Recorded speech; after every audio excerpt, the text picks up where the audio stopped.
Bom dia, graça e paz. Eu estou em falta com vocês. Tem alguns dias que eu não consigo parar para fazer o vídeo devido às atribulações do final do ano, né? Faculdade, trabalho.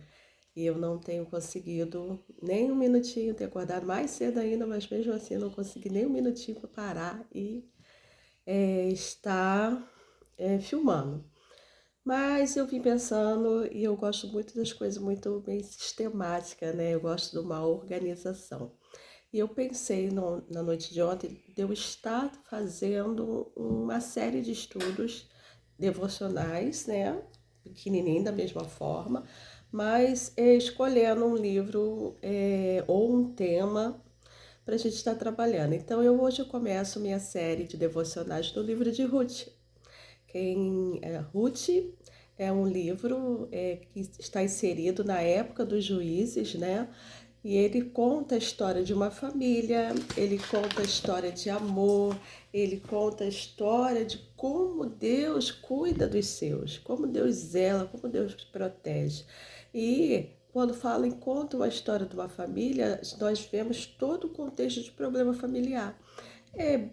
É a falta, a morte, a decepção, a angústia, a falta de recursos, tudo que pode estar acontecendo no meio familiar, o livro de Ruth ele traz. Mas o tempo todo nós podemos perceber o cuidado de Deus, a mão de Deus nessa história. Então vamos lá, Ruth capítulo 1 fala assim: No tempo em que os juízes governavam sobre o povo israelita, sobreveio grande escassez de alimentos em toda a terra de Israel.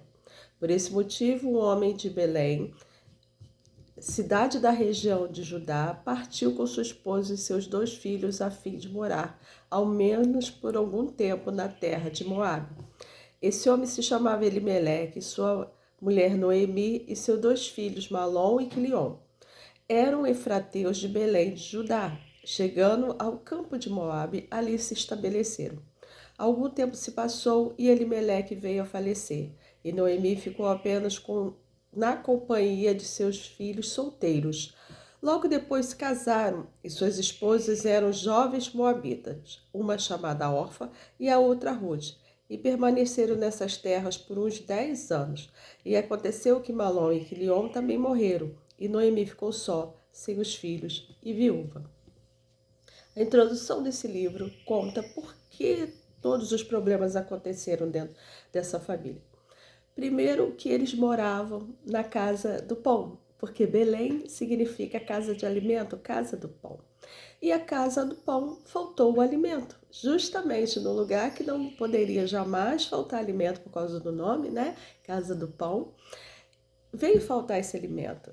Nós podemos estar lembrando já, desde já, que Jesus nasceu em Belém, né? Por isso ele é chamado Pão da Vida, porque ele nasceu na casa do pão. E faltou o alimento na casa do pão.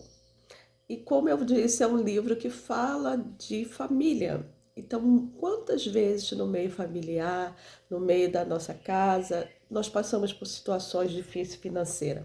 Quem nunca passou uma dificuldade financeira? Quem nunca levantou de manhã e pensou, como que eu vou comprar o pão? Como que eu vou alimentar meus filhos? Como eu vou suprir? E Elimeleque, que era um efrateu, morava ali naquela região de Belém, ele viu a fome chegando, ele viu a escassez chegando e ele resolve tomar uma decisão. E a gente pode tomar como ponto principal aqui: nunca devemos tomar decisões apressadamente, sem a direção do Senhor. Mas por que ele toma essa decisão apressada, assim, fora da presença do Senhor tão rápido? O livro já começa falando que era no tempo que os juízes governavam. O que acontecia nessa época? Acontecia uma grande apostasia. O reino de Israel estava apóstata. Ninguém quase, era raro ouvir alguém falar de Deus, adorar a Deus, orar a Deus. A idolatria estava muito grande, a violência estava muito grande, os povos inimigos constantemente invadiam. O livro de Juízes, ele tem cenas de muita violência, coisas que a gente lê e fala assim, não estou acreditando que eu estou lendo isso. De tanta falta da presença do Senhor naquela época. E Elimeleque não está fora desse contexto. Ele, apesar de judeu, apesar de conhecer todas as regras, todas as coisas que Deus havia feito, né, e todas as proibições que Deus havia dado, ele toma a decisão de ir para Moab. E quando nós lemos o livro de Deuteronômio, nós vemos que, Números, Deuteronômios em diante, nós vemos que Deus proíbe o povo de Israel de se envolver com os moabitas. Os moabitas eram inimigos do povo de Israel.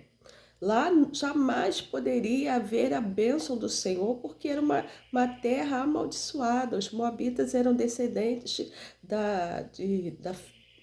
de Ló com as suas filhas. Era um povo que veio debaixo de maldição e Deus sempre disse ao povo para não se misturar com os moabitas. E Elimeleque apressadamente vai na direção que Deus sempre disse para não ir. E quando nós temos um momento de adversidade, geralmente nós tomamos algumas decisões. Precisamos parar e tomar algumas decisões. Primeiro, no meio da adversidade, nós podemos parar e pensar, eu tenho que suportar isso. Segundo, no momento de adversidade, eu posso parar e falar assim, o que eu posso aprender com isso? E terceiro, no momento de adversidade, eu posso falar assim, eu vou fugir disso. E Elimeleque, ele resolve que não vai suportar isso, ele resolve que ele não vai aprender nada com esse momento de adversidade e resolve que ele vai fugir daquele momento de adversidade. E isso é muito presente da nossa geração.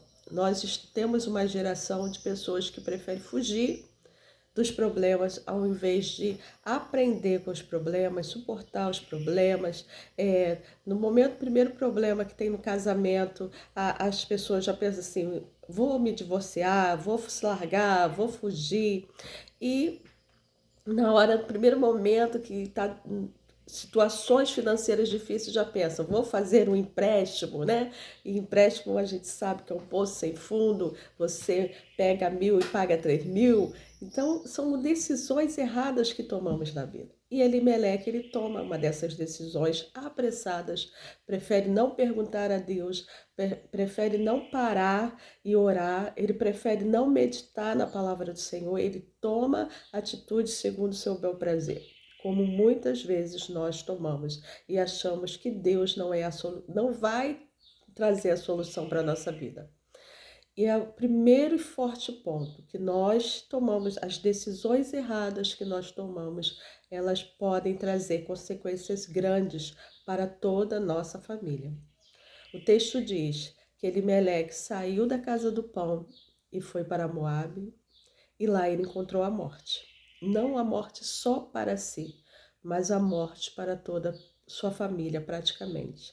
Noemi, esposa de Elimeleque, ela se torna viúva e ela perde os seus 2 filhos. E nós sabemos que no contexto de Israel, uma mulher sem marido, ela não tem como se sustentar.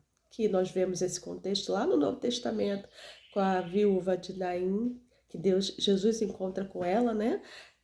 Na porta da cidade, e aquela mulher está desesperada porque ela já é uma viúva e ela perdeu seu único filho. E Noemi, ela é uma viúva e ela perdeu seus 2 filhos e, para piorar, ela fica com 2 noras moabitas. Então são 3 viúvas dentro da mesma casa, 3 mulheres necessitando do apoio do Senhor. Nós paramos aqui porque eu vou continuar a série, mas eu quero dizer para você que a decisão errada de Elimeleque, como eu falei no início, é um livro de história de família, é um livro da história de amor e é um livro que fala que Deus não desampara os seus. Nesse contexto aqui, eu quero ficar no ponto que nós precisamos parar e tomar as nossas decisões pautadas naquilo que Deus nos direciona. Nós precisamos parar e tomar decisões pautadas debaixo da graça do Senhor. Analisar o que Deus quer que eu faça nesse momento. Por que essa adversidade está vindo para a minha vida? Por que eu estou passando essa situação? Primeiro, analisar o que eu tenho feito. Será que eu estou realmente sendo orientada por Deus ou eu estou fazendo tudo segundo a minha vontade? Porque muitas vezes nós mesmos buscamos as nossas adversidades. Muitas vezes nós mesmos vamos lá e buscamos os nossos problemas. E nessa manhã eu quero dizer para você, parar e analisar. Tá difícil? Tá para todo mundo. Tá ruim? Tá para todo mundo. Mas com Deus tudo fica melhor. Com a presença do Espírito Santo na nossa vida, o nosso caminho, ele aponta o melhor caminho que devemos seguir.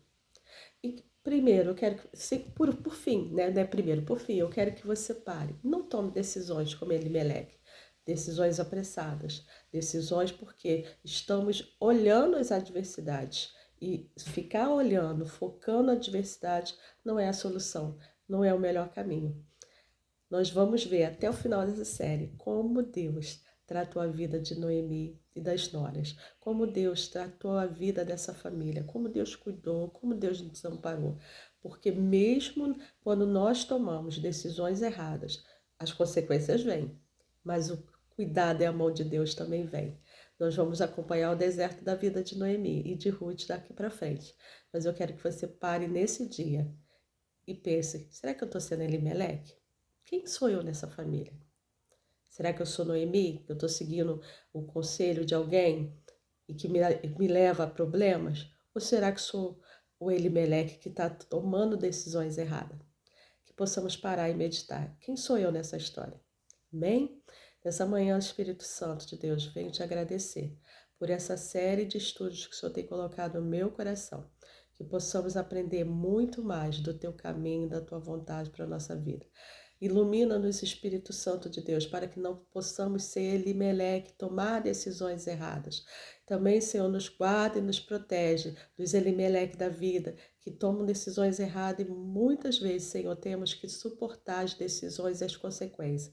Livra as esposas de maridos maus, livra os maridos de mulheres, Senhor, rixosas e que com falta de sabedoria. Livra os filhos, Senhor amado, dos pais precipitados. Livra os pais de filhos sem inconsequência. Senhor, vai livrando como, Senhor, entrando no meio da família e dando sabedoria a cada membro, a cada pai, a cada filha, a cada esposa. Em nome do Senhor Jesus, nessa manhã nós te pedimos dessa forma. Entra na nossa casa, entra no nosso lar, abençoa a nossa família. Dá-nos, Senhor amado, sustento e alimento. Se alguém nessa manhã, Senhor, levantou e não tem o que comer, que o Senhor venha, o Deus da providência, venha entrar nessa casa hoje, em nome de Jesus. Que o Deus da providência venha abrir, Senhor, os olhos e mostrar que o Senhor não nos desampara, que o Senhor tem resposta para todos os problemas. É isso que eu te peço, em nome do teu Filho amado Jesus. Amém. E amanhã nós voltamos com a série em Ruth. Beijo.